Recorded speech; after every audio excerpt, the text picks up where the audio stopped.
They're cutting food stamps. What do we do? Food stamps already sends people a meager amount monthly to feed themselves. And because of the government shutdown, let's be straightforward. Because of eugenics, people aren't getting their food stamps. And for how long? We normalized manufactured famine in Palestine, in Congo, in Sudan. I believe Haiti is in a famine. Is Tigray in a famine? I checked, yes. We have normalized this. You normalize for others, you normalize for yourself. So people who are already tremendously food insecure have just lost the perhaps only amount of food security they have each month.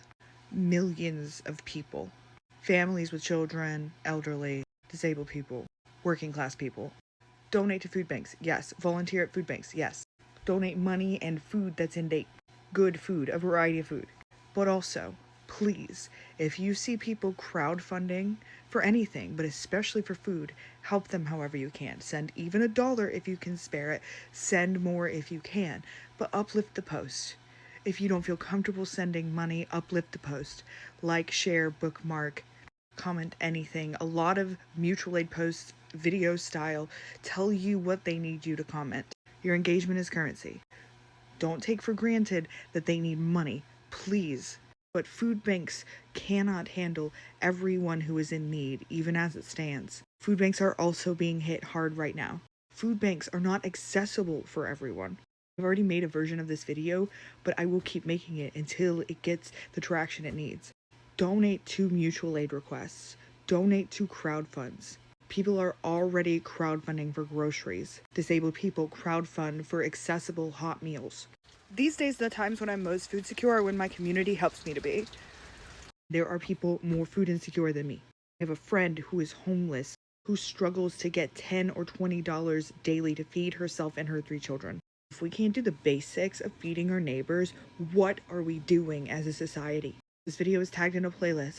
Everybody here needs help surviving. Even a request that's not for food. If somebody is crowdfunding for a basic need, if somebody is crowdfunding to make ends meet, I will guarantee you their food situation is not secure. I know way too many people who sacrifice meals to ensure shelter or getting medication, paying for doctor's visits. Every unmet need is a slippery slope. And at the bottom of that slope is death. Along the way, disability. I'm also going to show a QR code on the screen. This leads to a gallery of other graphics also with QR codes. Each QR code leads to a survival fund for a vulnerable person or family. The one for Gaza leads to multiple survival funds. If you have money to donate to people to help them eat, that's amazing. A one-time donation goes a long way. But if you have money regularly left over at the end of the month, I'm talking $5 a month. Do you have $5 left over at the end of every month that you could pledge to a vulnerable person to help them get financially stable and be able to have more food security, shelter security, the ability to get their medication without having to scramble and beg people to help them pay for it? Pledge to an alt UBI survival fund, alternative universal basic income, UBI through mutual aid, using platforms like Patreon through small monthly donations that are sustainable both ways. $5 a month is a doable amount for a lot of people, but it's also an amount that won't hurt too much if you have to stop sending it each month, especially if the person who's been relying on it has a bunch of other $5 a month pledges keeping them sustained.